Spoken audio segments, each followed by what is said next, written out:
Cuenta la historia que el accidente aéreo con mayor número de víctimas fatales ocurrió en 1977 en las Islas Canarias, en España, y marcó un antes y un después en cuestiones de seguridad aérea. El 27 de marzo de 1977 fue una jornada fatídica para el mundo de la aviación. Ese día hubo un terrible accidente en un aeropuerto, un pequeño aeropuerto llamado Los Rodeos, en la isla Tenerife, una de las islas que integra el archipiélago de las Canarias. Por el número de muertos, es considerado el peor accidente en la historia de la aviación. Hubo 583 víctimas fatales e involucró a 2 aviones Boeing 747 que chocaron en la pista de ese aeropuerto. Veamos un poco cómo fue que se llegó a semejante accidente. Por un lado había un vuelo, el vuelo de la empresa KLM número 4805, un vuelo charter, que había hecho el trayecto desde Ámsterdam hasta la isla de Gran Canaria. Y por otro lado, el vuelo de Pan American Airways número 1736, que había hecho el vuelo desde Nueva York hasta la isla Gran Canaria, que es una de las islas del archipiélago. A las 13:15 horas de ese 27 de marzo de 1977, hubo una amenaza de bomba en el aeropuerto de Gran Canaria. En realidad, se colocaron 2 bombas. Una estalló y mutiló a una florista, y la otra no llegó a detonar. Estas bombas habían sido colocadas por un movimiento de autodeterminación del archipiélago canario y motivaron el cierre de la terminal aérea y la derivación de los vuelos a un aeropuerto más pequeño que estaba justamente en la isla de Tenerife, una de las Islas Canarias. Este aeropuerto se llamaba Los Rodeos, con lo cual rápidamente el aeropuerto quedó congestionado. Empezaron a llegar aviones que venían de todos lados, derivados por la situación con aquellas bombas. Y claro, era un día domingo, había solo 2 controladores que además no tenían tanta experiencia, no estaban habituados a manejar semejante cantidad de aviones. Y además, el aeropuerto en sí no estaba en óptimas condiciones. Por ejemplo, no tenía radar de tierra. Las luces de la pista estaban dañadas. Y por si esto fuera poco, un ingrediente que apareció y que fue decisivo en la tragedia fue la niebla.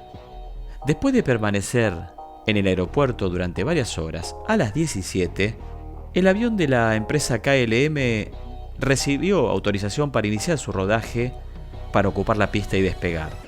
Para esto, lo que debía hacer, dadas las dimensiones del aeropuerto y el hecho de que estaba repleto de aviones, era rodar por la pista, no hacerlo por las calles laterales, avanzar por la pista hasta la cabecera, girar 180 grados y despegar.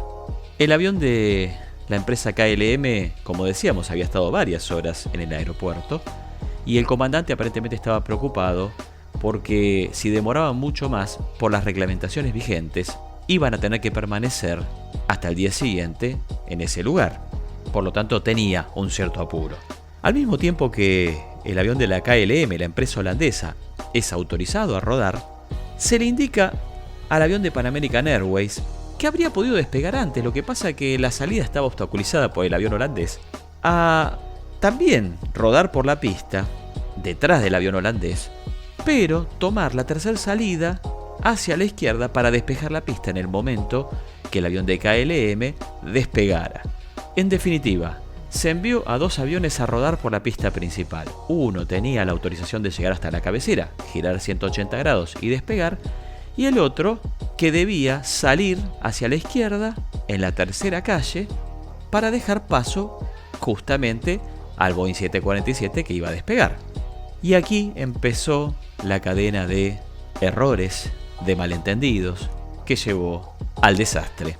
Una de las primeras situaciones fue que los tripulantes del avión de Pan American Airways, que iban en segundo término rodando por la pista, por la niebla, no vieron la tercera salida, es decir, no sacaron el avión de la pista donde debían sacarlo, sino que siguieron rodando a lo largo de esa pista principal. Mientras tanto, el avión de la empresa KLM, el holandés, llegó a la cabecera. Allí el comandante acelera, pero el copiloto le advierte que no hay autorización para despegar. De hecho, las comunicaciones son confusas, no estaban estandarizados ciertos procedimientos, ciertas maneras de comunicar las novedades previas a un despegue. Además, el comandante era holandés, el comandante del avión, y los operadores eran españoles y hablaban en un idioma que no era el propio, el inglés. En definitiva, el comandante soltó los frenos e inició el carreteo para despegar mientras los controladores de tierra le decían espere para despegar. Mientras tanto, el avión de Pan American Airways seguía por la pista, yendo en la dirección contraria a la del carreteo del avión holandés.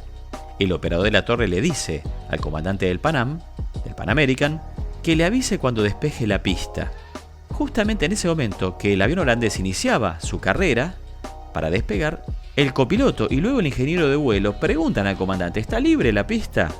El comandante aceleró sin hacer caso a lo que decía su tripulación y a los 13 segundos ocurrió el choque.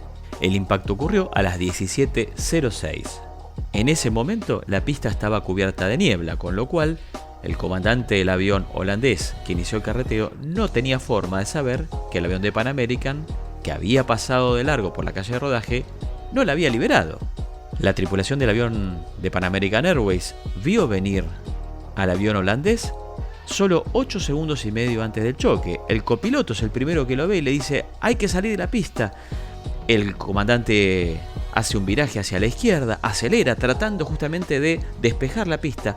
El piloto holandés del KLM ahí se da cuenta que hay otro avión en su trayectoria e intenta levantar el avión antes de que haya adquirido la velocidad necesaria para poder despegar. Claro, estaba muy cargado, lo había hecho cargar con 55.000 litros de combustible. El peso no permitió que el avión holandés despegara y alcanzara la suficiente altura como para no chocar.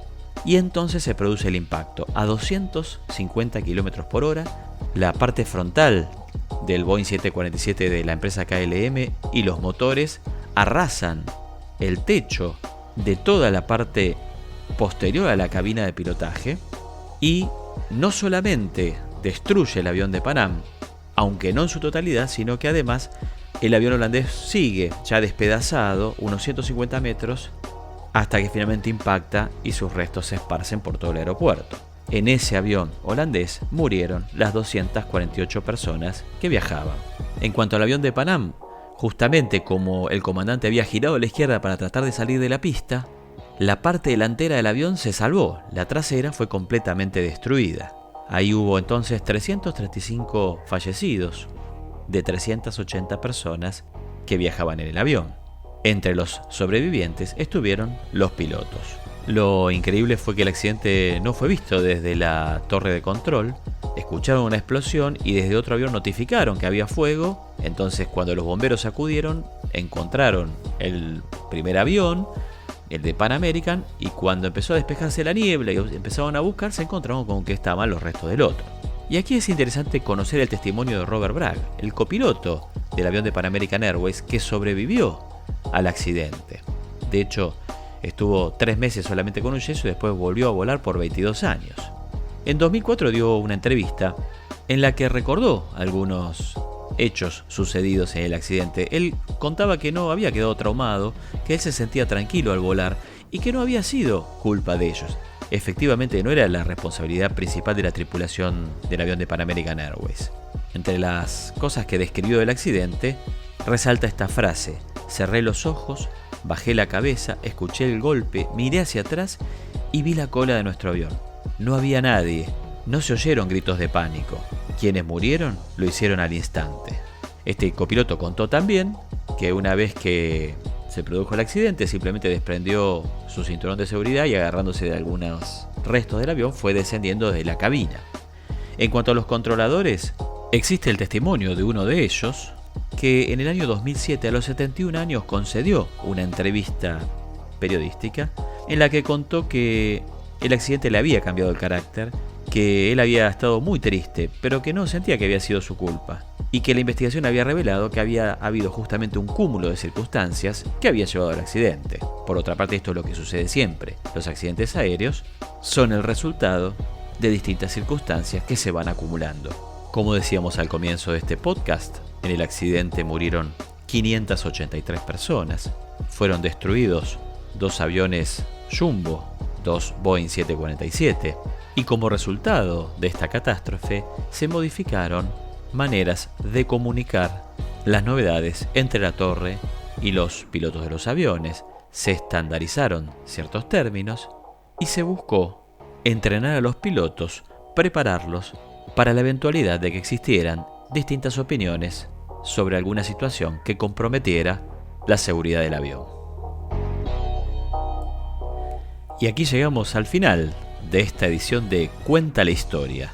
Espero que les haya gustado y nos encontramos en un próximo capítulo para seguir recorriendo el apasionante mundo de los hechos del pasado del hombre. Chau, gracias.